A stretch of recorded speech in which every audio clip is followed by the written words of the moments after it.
We're back.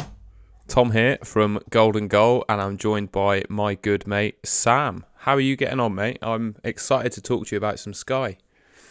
Yeah, all right, Tom. Good to be back, mate. Glad to have you back at the helm of GG. Yeah, well, not very good in Sky, so it'd be quite an interesting conversation today. It'd be good to go over everything. Not having the greatest of seasons, but of course, have to remain professional, Tom. You know, like like the Liverpool players at the moment, and continue on. So yes, Sky not very good. Luckily, some other formats are really keeping me very engaged. I'm doing quite well, as I just said to you, so I'm happy with that. But yeah, glad to be back on the pod nonetheless, mate. What about yourself? Yeah, similar How was story. the holes? I think we compared ranks just before we went live. I'm doing slightly better than you, but it's definitely, I don't think, quite at the level I was last year.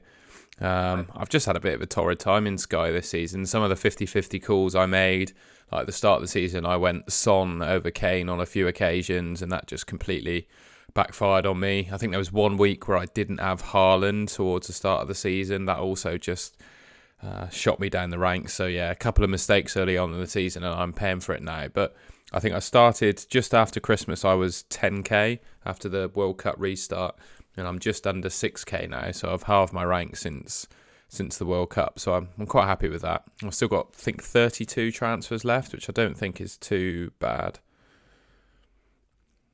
So I think for comparison, for everyone else to have a good laugh, at the World Cup, I was about 5.5k, and now I'm 10.4k. So I've done the reverse of you, Tom, in terms of the rank. Oh no. I can't really pinpoint it too much, actually. It's nothing majorly. I mean, I missed one Haaland haul, but that's about it. I think it's just been a series of like little things that have just compounded the wrong way. Um, yeah, found Sky quite tricky this year. Maybe it's because I'm just not playing very well. It's like that, isn't it? When you're doing well, it seems great fun and a breeze, and when you're battling against it, it seems a little bit harder. Um, and that's the boat for me this year, but that's fine. Glad you've started to make some progress, mate. Thank you. And yeah, I guess, do you have what are your plans to try and reduce that rank a bit, if at all? Are you going to go a bit different or I stick with the genuinely, pack for a I bit? don't. Yeah, I don't really know. Like I did a bit of a sort of a mini overhaul like a couple of weeks ago, having just done the overhaul, and went like treble Newcastle defense and like Saka in, like Salah out, kind of big change, and it's not really made any difference. Although I've got some good points on the board. So what I'm assuming is that a lot of people are still burning transfers. So I think I'm just going to sit tight at the moment. I quite like the look of my team. I've got a couple of players like maybe that I don't actually want, but I'm not too far off the kind of overhaul fun little team that I sent you earlier, which we'll go through in a bit. So at the moment, it's just sit tight, let it ride out. I think I've got 27, 28 transfers, so not too bad at all. Um, and then maybe just try and make a bit more of an attack on the second half of the season when people really are kind of low. I actually think I've misjudged the season, mate, if I'm honest. I think I got basically peed off a bit early and then tried to throw the toys out the pram, and I should have just not done that. I think that's a readjustment of seeing how well people are doing in our group chat, but actually the extra 10 transfers and the stage of the season where we're actually further back than we normally are. So kind of a misrepresentation of equivalent of last year, because this time last year it would have been a month or a month and a half south, wouldn't it? Because of the World Cup. Yeah, absolutely. So I was a bit distracted by the chat then, as Shaniel was asking if I had the United game on the side. Sounds like United are winning 1-0. No, I'm ever professional, mate, and I don't actually have the game on, so I'm trying to give this my full attention. What I thought we'd do with this episode, Sam, is just, rather than do like a preview of the next game week, because we've got a good week or so until we don't have any Premier League football at the weekend. I was thinking we could do a little bit of a roundup as to what's happened post the World Cup, have a look at some stats. I think, like you said, we're going to share each of if we were to have an overhaul now, what our team would look like. And we've also had a March fixtures announcement today, which is very good Yeah, timing for this podcast. So I've got some of those fixtures to share as well. Should we get right into it? yes, mate. I've just got the stream up, so good evening to everyone that's watching. I don't usually have the stream going, but I've got it on so I can see any comments and say hello to anyone that's in. So that should be cool, nice and interactive. I've now caught up, so watching myself kind of live is interesting. Nice one. What I thought we'd look at first, mate, was just the total points after the World Cup. Don't think there's any real surprise that Erling Haaland and Marcus Rashford Nick Pope make up the top three. Then we got the likes of Solly March, Mahrez, Kepa, Thiago Silva's in there, De Gea's in there, Bruno. Rodri's been a bit of a legend, I would suggest, since the World Cup and probably all season as well. I guess a couple of surprises in there for me. Well, main one is Solly March, just how well he's done post the World Cup, and I can't imagine anyone really is going to be on him. No, not in Sky, because he's midfielder. I think there would be lots more on him in sort of the FPLE fan team style formats where he's defender. But you're right, you haven't got the full back onto a clean sheet with him, so I'd imagine he's less popular. And the 2 goals, assist and clean sheet against Liverpool probably makes up a massive amount of those points there. But yeah, he's been rejuvenated, isn't he, under the new gaffer, sort of playing in a really nice attacking position, and he's obviously put an arm around him, and that's what he said, and he's playing some good football, and so are Brighton. So yeah, I'm by no means surprised. I've noticed this, but when I was going through my little overhaul side earlier, I noticed how well Brentford have done defensively. Like Raya's right up there, and I think it was a toss-up for me to go Raya or Pope in goal. He's kind of ticking along really nicely there, isn't he? I think if it wasn't for Nick Pope, he'd probably be the go-to or one of the go-to goalkeepers for a lot of people. Yeah, absolutely. I don't think I've quite wasted the transfer, but it's obviously Chelsea have now kept 2 consecutive clean sheets. But before that happened, I got rid of Kepa and brought in Pope. And whilst obviously Pope has slightly outscored him, I'm a bit annoyed about making that transfer because I don't think it's entirely paid off for me. But who knows? Maybe in the long run that sort of works. But just sort of be interested to see the top players post the World Cup. Yeah, I've got Pope as well, mate. I've got Pope too. There's no surprises really in that list. In terms of judging the action from the last few weeks, there's no sort of surprises there. Riyad Mahrez continues to be someone who will elude so many fantasy managers. It's all about timing with Riyad, isn't it? And I'm convinced now if someone goes and brings him in, that he'll go back to kind of back on the bench or back to a little bit of a blank streak. I know he's got a really good like points return per minute when he plays. I can't remember, someone was tweeting about that the other day. It's just getting him on those hot streaks, isn't it, Mahrez? I've never had him. No, me neither. I don't think I've ever owned him in Sky, actually. I don't think I've ever gone for him. I have. Yeah, I've had him, and I've never had one of those sort of Riyad Mahrez kind of classic kind of couple of goal hauls. I'm always put off by those City kind of midfielders because the rotation risk, bar maybe De Bruyne and Rodri. Absolutely, and just speaking of City players as well, it made me think instantly. Have you still got Cancelo in your team, or no? Have you gotten rid of him? I've just got Haaland and Rodri at the moment. That's a pretty solid double up. I've got no Salah, no Cancelo. I think what you were sort of tweeting the other day, Tom, about actually budget not being a problem whatsoever in most formats at the moment. I think that overhaul side had I can't remember, maybe like £4.4 million at one point. Like, it's just, and then I did a little tweak and it ended up being about 2.5 million left. I mean, it's just no problem to, fit in what players you want in on that budget at the current moment. And yeah, you look at obviously Erling Haaland's top of the tree, but you look at the rest of like the top 5 players, they're either 9 million or below. So I think that tells the story, doesn't it, of how this season's shaping up. Yeah, I mean, Rashford's at 8.1. I mean, it's an absolute bargain, isn't it? And he's really hit form. I mean, if they were pricing him up now, he'd be probably just under 10 or on 10 million, I would imagine, and probably. He'd be the same price as Bruno, higher, wouldn't he? You'd think. Yeah, exactly. Yeah, so I think little gems like that just change the whole face of the game. Next, I just thought we'd look at, because I find this really useful for Sky. It obviously will tell a similar story because it's about points, but total points per game per million. I think points per game per million in the Sky is a really good metric just to work out how good value some players are, really. Nick Pope tops the list in that. Obviously, Solly March was top of the points list, so he's up here again. I don't think there's any real surprise. March was top of the points list, so he's up here again. I don't think there's any real surprises in terms of who makes this list, but just in terms of the best value players in Sky FF, these are your players at the moment, really. Yeah, there's my man David Raya in third. So what I was saying about just been trumped by Nick Pope, that kind of backs it up there. If Pope wasn't at the top there, then Raya would be probably our go-to, equal to Kepa or probably above, judged by the points per million. Yeah, I see Dean Henderson's in there, Tom. Yeah, no one's really talked about him, have they, too much? Brennan Johnson, who loads of people jumped on at the start of the season, typically now starts to return when a lot of people would have shifted him on. And quite a few Brighton players. Yeah, Matoma, all the Brighton lot, absolutely. Ferguson, Solly March, yeah, who've been really good. So, yeah, I think it's a great metric for anyone who wants to go and get value for their money on Sky by checking out that points per million off FF stuff. Yeah, absolutely.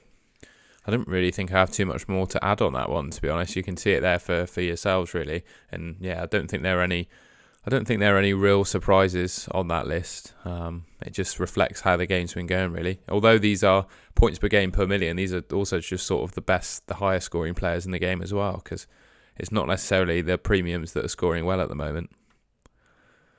Yeah, no surprises actually on form to see a couple of the Fulham defenders in there. So Tim Ream and Leno. I think that's sort of indicates how well Fulham have actually been doing as well. And yeah, like you said, there's no sort of surprises in there. Although them two, particularly Tim Ream, did surprise me to see that for sort of half decent points per million. I think, as Pep said, if he was 5 years younger, he'd be a Pep player. I don't know if you heard that interview about Tim, sort of snippet on Tim Ream. I've not seen that. I didn't know Pep Guardiola talked about Tim Ream, I must say. So that's quite interesting. Yeah, if anyone's interested, it is out there. And Guardiola basically said that if he was a bit younger, he would be a Guardiola player. Whether or not we can believe that or not, it still made me chuckle. Okay, moving on to the next one. It was just total player bonus points. So the guys that aren't necessarily getting the attacking returns, but absolutely smashing the bonus points in. As we looked at the top points, and it's calling him a legend all along, Rodri tops the list in terms of bonus points post the World Cup. I think he's nailed tier 2 passing, apart from the last game that he played, nailed tier 2 passing in every game so far, with the odd tackles here and there. Who were their opponent last weekend? I've forgotten who they played. Wolves. It was Wolves, wasn't it? He got a yellow and subbed off early, I think. Yeah. Before he got I think he made like 58 passes or something. Yeah, and 3 tackles. But I think as someone said, it was quite surprised that even when he got subbed off, that he wasn't at 70 plus based off statistics up until now. I was quite surprised when checking FF stuff that he wasn't there already, because he wasn't subbed off early. It was 70 something minutes. So I think high 70s. I mean, someone correct me if I'm wrong, but I think he should have been home and hosed by that point on his passing stats. So slightly down on the weekend.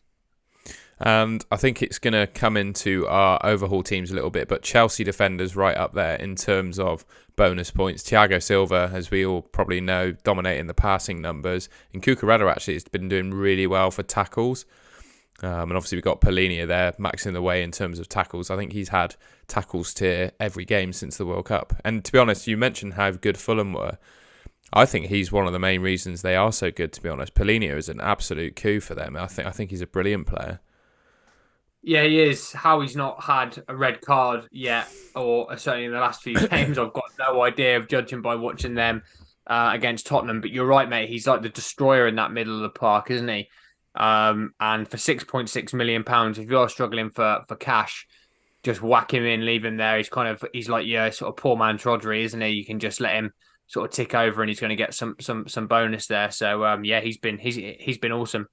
Another player that I like the look of on that list, obviously, you can see them all for yourself, but it's Levi Colwill from Brighton. Yeah. He seems to be there alongside Dunk, is their first choice centre-back. Obviously, Brighton have had a bit of a renaissance yeah, obviously he didn't start off too great under their new manager, like defensively, but yeah, it seems to have a bit of a renaissance now. And Levi Colwill, I think he's on loan from Chelsea, isn't he? He's been right up there amongst the passing numbers. I think only 2 bonus behind Dunk. I think Dunk is just he's a solid option too, but Colwill at 6.7 million, I think is a great pick. Yeah, I was going to mention him, mate. Actually, I think he really is, but I don't think we've got.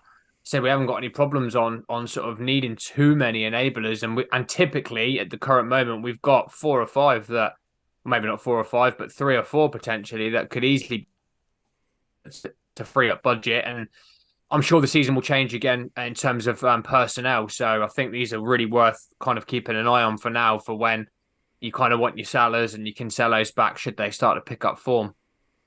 I'm just looking at the chat. We got Brownie in the chat. You're very welcome to the stream, Brownie. It's good to see you. Joseph Robinson just telling us that it was 1-0 United and Rashford scored, and Shaniel just on Nick Pope just saying he's been his day one keeper. Always had him in, and he always brings the points. Good shout, mate. I think this is worth noting, Tom. Although they haven't been amazing, that if you can get the right City defender, you're going to get really good value. I mean, we've always said that. I don't think they've been as solid on clean sheets, but John Stones and Akanji in there. I think if you can get the right one and just set and forget them, I think you're going to get a nice minimum baseline of 4 to 5 points every game.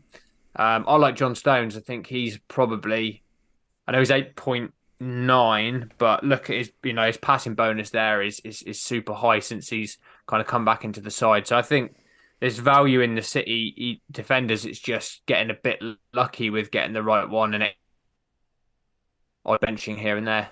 Yeah, and on the City defender front, I've got both Akanji and Stones at the moment. I actually got rid of Almiron for Stones the weekend just gone. And yeah, I'd agree on Stones. That's the reason I brought him in. I think I'm not too sure about Akanji with the likes of Laporte and Diaz coming back into the fold, whether Akanji is going to keep his place. But John Stones absolutely looks the most nailed of all the City defenders at the moment, in my opinion. He's definitely playing the best. Pep seems to be picking him every week. So yeah, I really like him as an option. Obviously Nathan Ake in with a shout too, but I just feel other than John Stones really at the moment, there's just a bit too much rotation. I think for the extra 0.9 million and the fact that we can pick very good players at lower prices means it's worth that extra investment, and you don't need to take that risk. So yeah, you're right, mate. I would like to go with the one that seems most nailed. At the current moment, it does appear to be John Stones, but Pep is a man of great interest, isn't he? With we cannot play well without Nathan Ake, followed by Nathan Ake being benched.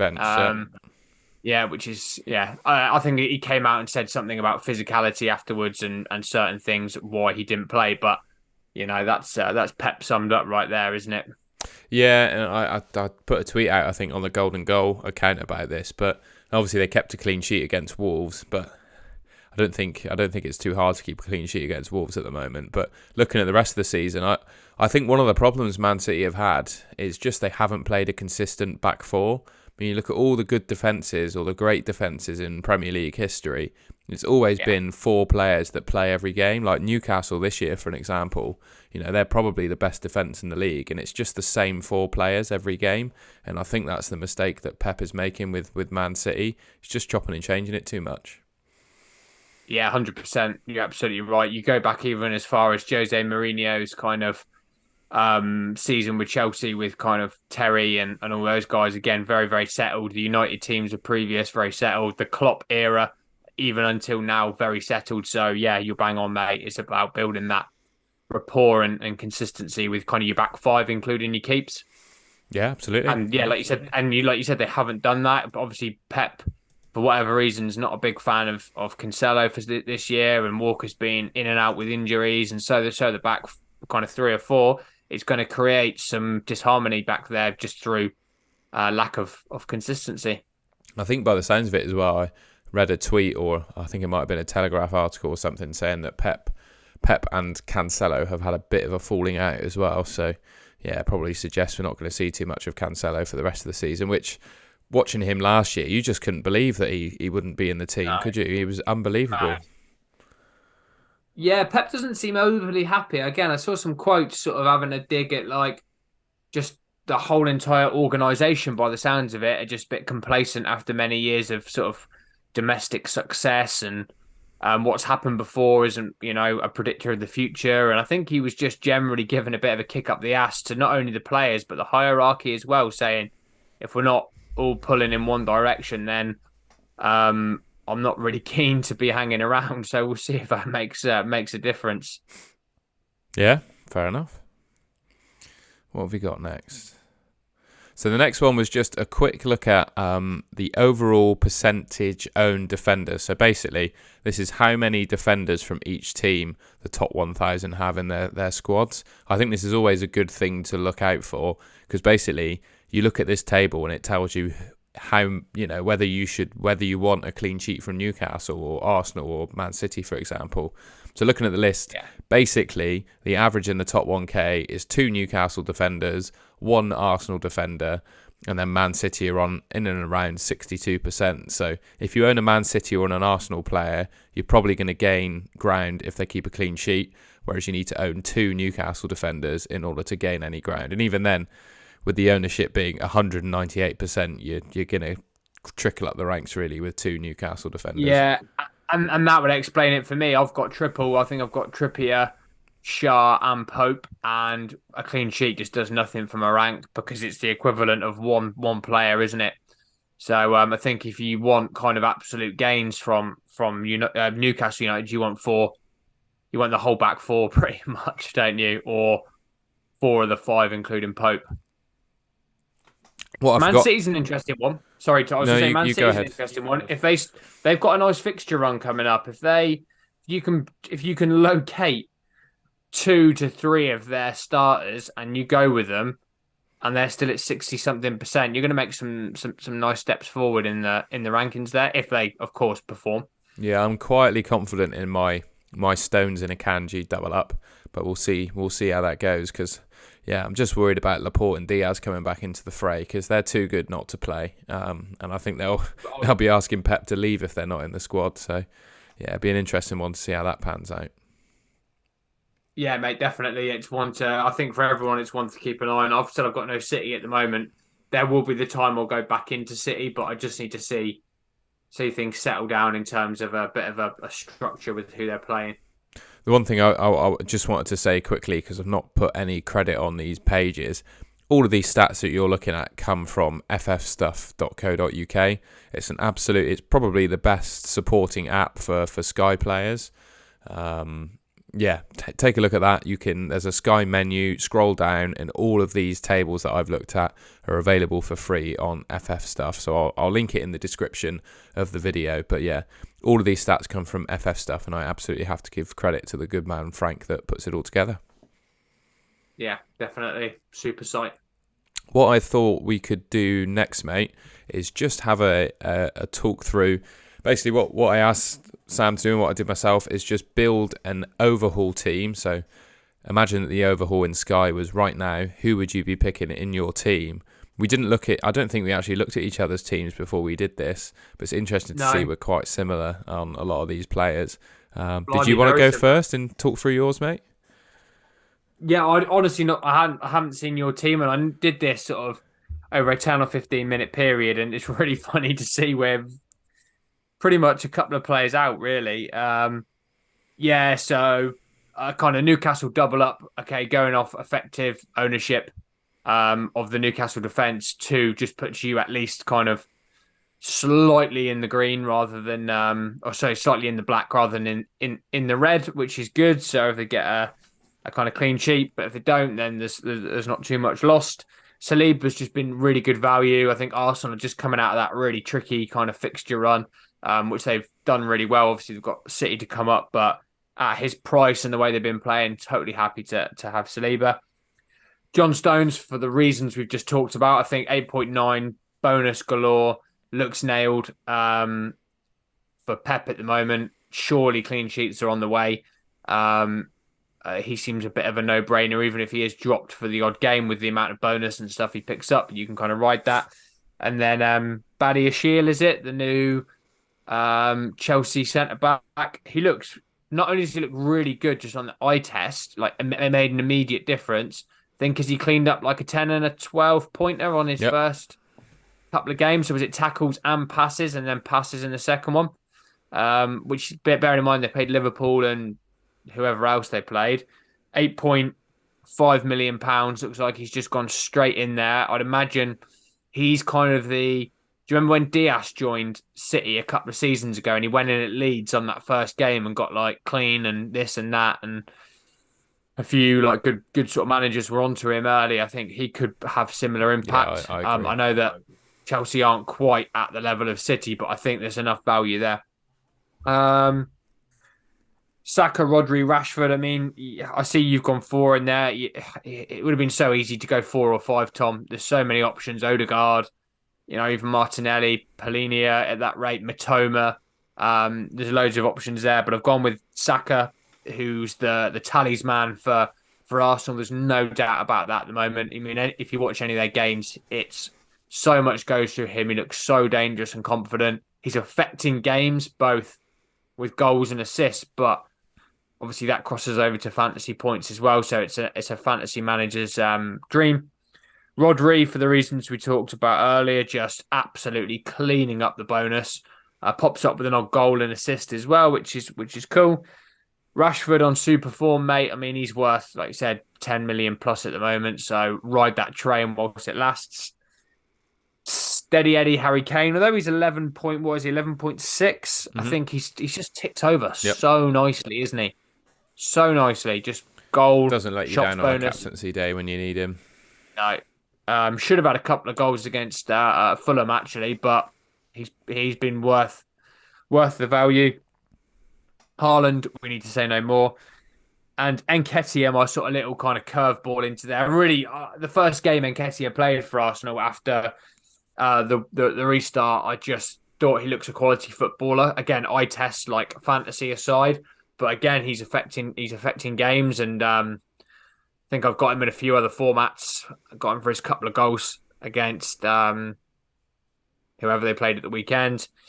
So yeah, I think he's looking like a real kind of figurehead at the front for Arsenal at the moment, and with Jesus kind of not due back till I've heard murmurs of Easter. I mean, it's only going to be kind of substitute appearances, I'd imagine, for a while as well. I think the potential to ride the Nketiah train till then, Tom, is quite tempting. And if I was to do an overhaul right now, then I would definitely have Nketiah in my team.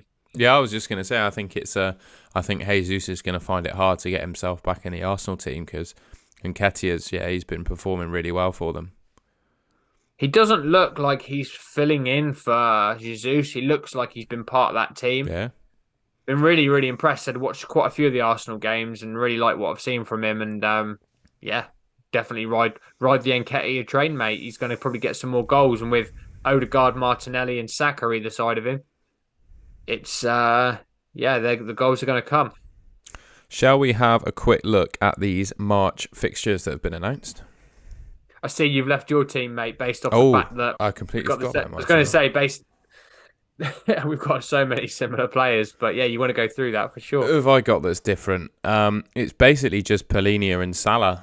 I don't think Polinia needs too much introduction. Tackles bonus pretty much every game, and he's 6.6 million. I think he's just a staple to have in your team and keep him. And then the only reason I reluctantly went for Salah is because I could afford him, and he's got a single game day against Everton in a couple of weeks' time. And I feel like you probably should own someone from that game rather than skip it. So for that reason, I went Salah. But looking at your team, I actually prefer it to mine. And I think, honestly, at the moment, that Liverpool-Everton game, I said you should probably own someone. I mean, based on how both teams are playing, you could genuinely skip that one. Yeah. I genuinely might, mate, on my actual main side. I don't think I'd look to bring in this current form any of those in to then ship them back out. I think it will be tight and tentative because it's a Merseyside derby and the form books go out the window. Mm-hmm. I just don't see too many options there unless Salah, of course, hits form. Then you'll be rushing to get Salah back in. But at the moment, it looks like a skip. Yeah, completely agree. Should we actually have a look at the March fixtures now? Sorry, I completely forgot about my own team. So we've had a bit of an announcement from the Premier League today. Obviously, all the fixtures are updated in Sky up until March, but we have the Premier League announcement for March fixtures, and I won't reel through them all because a lot of them are in different days. But I guess the interesting ones are Monday, the 6th of March. We've got a single game day between Brentford and Fulham.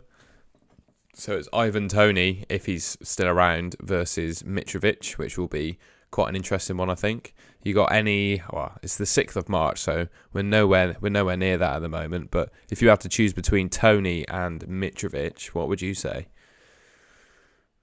It's really close, mate. I would completely. It's nearly 50-50. They've both been on really good form. Both teams are playing well. I'll just wait to see what options crop up before then in terms of like little hop on periods, and I'd be happy with either of them if I'm honest with you. Honestly, there's just nothing between them. As long as not Brentford, Tony's still playing at that point. Yeah, absolutely. Maybe our decision will be made for us. I also just thinking of that, like I don't think captaining Polinia is the worst thing in the world either. Save yourself a transfer if you already have him. He's probably going to get tackles bonus based on how he's been performing, and he's not shy of the odd goal here and there as well. I remember there was one game, wasn't there, where quite a few of us, including myself, brought in Mitrovic. Some just captained Polinia, and he actually scored in the game that a lot of people captained him. Was it?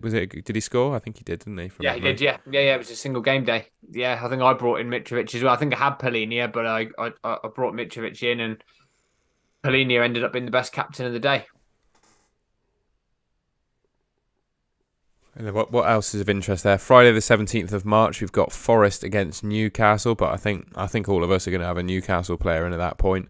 I mean, if you were to pick one Newcastle player to set as your captain, you'd go Trippier? Probably go Nick Pope. I've had a bit of luck. I had Nick Pope for captaincy on that horrendous penalty miss thing from Mitrovic. Whatever went on. Did he get the save points for that? Yeah, I had him as captain that day against I can't remember. I think it was Harry Kane was the other option, and he blanked or something. So I actually did really well on that day. I just like Pope at the moment because he's getting saves. He's solid. Obviously, the one thing is if he concedes, then you're potentially down to 2 points, especially if Newcastle aren't conceding a lot of chances. But I like the fact that if he gets a cleano, it's a 9-pointer. So even if Tripp's got a clean and a passing bonus, especially tier 1, you've kind of matched, or tackles or whatever. Usually that's what Trips gets, isn't it? Tackles. So yeah, I think at the current moment I'd actually be really tempted to stick it on Pope, but Trips has got quite a few routes to points, isn't he? So I see him as also as a good option. That sounds good. Sorry, I'm a bit yawny tonight. That's all right, mate. I think that probably covers it because I know there's fixtures on other days, but there's not really too much to plan for or worry about, really. I mean, there's a captain, like either Kane or Haaland plays on pretty much the rest of the days, or Rashford, for example. And the interesting one, actually, Sunday the 5th of March, you got Liverpool, Man United. Would you captain Rashford over Salah that day? As it stands, definitely. Yeah. I think Liverpool are going to be a lot more compact at the as it stands again at the moment. I think they're going to start to look something more like they looked against Chelsea. So I wonder if actually the options in behind for Rashford would be less potentially. But again, that's only a 1-game kind of data set from what I saw against Chelsea, with a bit more of a drop off and less of a press, with a bit more of a compact nature from the way that Klopp sets up. So I think I would be more tempted for a Rashford-y Bruno style captaincy rather than Salah at the moment. But a lot can change between now and then. That's perfectly fair enough. I don't think there's too much more to talk about on that. But yeah, it's on your screens if you want to have a look. What I thought we could do now, mate, I'll just pull up the old Twitter and have a look at any questions that we got. Feel free, by the way, if you're in the chat, feel free to ask us any questions Sky related. I also notice we're on 2 likes at the moment for the stream, so if you're watching this and enjoying it, please make sure to give us a like rating. We'd really appreciate that. Let's have a look.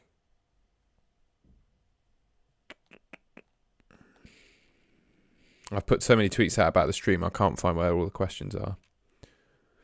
Here we go. So Ben SkyFF, What are your plans with Salah, and which, if any, Arsenal assets are you still eyeing up? Also, tell us a story from the holiday. You're bound to have a few good ones. Okay, I'll start with my plans for Mo Salah. I've got him at the moment. Brought him in at the weekend for a captaincy on Saturday, obviously in the Chelsea game, because knew he was in the team. It was the early kickoff. I got rid of Cancelo for him, so I don't think it's the end of the world that I've used a transfer to get rid of Cancelo for Salah.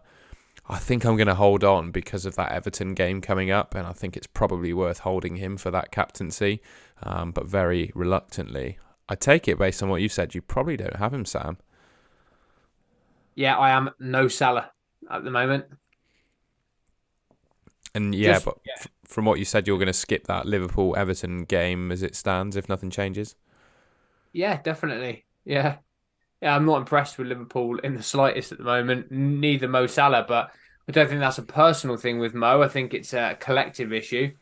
Um, he just doesn't really look involved very much, but we know he can come to life, Tom. He is a world class footballer, so there is always you're always going to run that risk. I think there'll be quite a few people that will hang on to him, and I think there'll be people that maybe are chasing that maybe jump off of him or already have and look elsewhere. That's fair enough. And he also asked any Arsenal assets you're eyeing up. I think you already spoke about Saka when you were looking at your team, and you obviously had Nketiah in there as well. Yeah, I mean, I'd be happy for Ramsdale, um, Saliba, Nketiah, Saka, and then mm, sort of Odegaard doesn't interest me as much on Sky as other formats. I think Martinelli is actually a good option as well. I think he hasn't returned for a couple of games, but he looks he's 8 million quid, and I think he's not. I don't know on the points how much off Rashford he is, if he's off him at all. I think he's definitely into triple figures. I think he's a really good option that will no doubt come back to life. But I think if you're going to go with one or the other, I think most people would go with Saka. As I said, he's just looking awesome, really. Can have a quick look at Martinelli actually. 103 points so far for Martinelli and Rashford 121. So yeah, Rashford edges him, but there's everyone sort of raving about Rashford, which is rightly so. But actually, Martinelli's sort of 20 points behind, which I think's pretty damn good. He's had a good season so far. And then, have I got any story? I completely agree with what you said, by the way. I don't really have too much more to add there. I think in Sky, my favourite Arsenal asset, obviously Saliba's number one, and then second is I'd probably say Saka. He was a hero for me in Sky last season as well. I remember picking him when he had a really good run of goal scoring form at the back end of last year. And I just think the fact that he's on penalties for Arsenal as well. I know Odegaard's probably leading the way in terms of underlying numbers, but I do prefer Saka just because he just gives me that talisman sort of vibe, and he's on the penalties, and I don't think he's had a penalty for a little while. So yeah, if he gets a penalty in the next few weeks, I think he's gonna overtake Odegaard. His points since like October, maybe even the back end of September, have just been really consistent. Just looking at them now, he's a little bit behind Rashford again on the points, but funny he's only 5 points ahead of Martinelli. Which, judging by conversations, mate, people would think that Saka has double the points than Martinelli, but proves the point on Martinelli. He's been really kind of consistent. I think a few people that have had him since the start of the season will be well placed. But yeah, I digress, mate. Saka's a great option. I'll tell you a story from the one of the stories from the holiday then that I've been telling everyone. Basically, my girlfriend and I were sat by the pool on our sunbeds, and we heard a very loud buzzing noise. And off to the side of us, coming out of a bush, was the largest wasp on planet Earth. And it's called a Megalara. And it looks like that. Yeah, wowzers. What was that what was the size like in... About the size of my hand. Really, that big? I'm not joking. It was that big. So safe to say I ran away because, I didn't really know what to do because I didn't think I could swipe at it to get rid of it because it just chased after me, so I ran away. like a good holidayer, good traveller would do that doesn't know. But yeah, that's probably my top story to tell everyone. Other than that, it was just lovely sunny days and beaches. Really, it was quite humid to be fair, so I don't really have that much of a tan because unfortunately the high parts of the day we just had to be inside. It was just too hot. But the evenings on the beach were lovely, and I got a real reality check this week coming back to Britain. I remember this is my first day back working from home like normal, and I looked out my window and I could barely see 10 yards in front of the flat with all the fog. So I've had a bit of a reality check this week, I think. Yeah, definitely a few bit of holiday blues for you, mate. But yeah, unfortunately, it probably won't take long to get back in the swing of things. No, absolutely. I'll be just fine. Josh SkyFF asks us, what are your thoughts on Man United defenders? Is it time to hop off, maybe onto Arsenal, likes of Saliba and Gabriel? Would you be selling Man United defenders if you had any? I haven't got any, but they've been really nice and consistent, haven't they? So would it just be a watch and wait, maybe? I think I mean, so. what would you do? I think so. The only thing I would caveat is that there aren't many that I would suggest and nail to play every game. I mean, I guess Lisandro Martinez probably is, to be fair. Varane, I guess his fitness is just a concern. And then Luke Shaw, well, obviously they didn't do too well against Arsenal, but Luke Shaw's been up there. I'm just looking at their clean sheets. So after their 3-0 win against Bournemouth, they obviously beat City 2-1 but conceded. 1-1 against Palace and then 3-2 against Arsenal. So they haven't kept a clean sheet in the last three. But their fixtures coming up, they've got Crystal Palace again, 2 games against Leeds, Leicester and Brentford, and then Liverpool, Southampton, Brighton, Newcastle. So I think for the next few weeks they've got decent fixtures. I don't think I'd be rushing. No, you wouldn't be rushing to get rid of them, but also at the same time you wouldn't be rushing to get them in. Yeah, I'd probably say that. The only thing it's a Man United thing, isn't it? I think Ten Hag's trying to play a bit more of a possession-based game, which I think will turn into something eventually. But right now, they're not getting the passing numbers. So that's the thing that would put me off. You may as well just go for a City defender. Even though they're not keeping clean sheets, at least you can pretty much guarantee 5 points a game. Yeah, definitely. And we also mentioned, obviously, in both our overhaul teams, Badiashile as well. He, in my opinion, is like you were saying, the next Diaz level player, I think. Yeah, it was definitely it's worth the risk of the hop on now for sure before the masses join him. Definitely. He's currently only 0.2% owned in the top 1K at the moment as well. Yeah, I mean, no surprises. He literally just stepped foot in the Prem sort of a couple of days ago, really, isn't he? So, but he's made a really, really, really solid start. Colin Johnson asks, thank you, Colin. He said he missed the pods. Yeah, we're fully back now. Hopefully you're going to be able to get one in every week for the remainder of the season now, if we get our timetables correct. He just asks, which City assets are you looking at? Are you doubling up or tripling up on Newcastle defence? And if any Brighton assets take your fancy as well?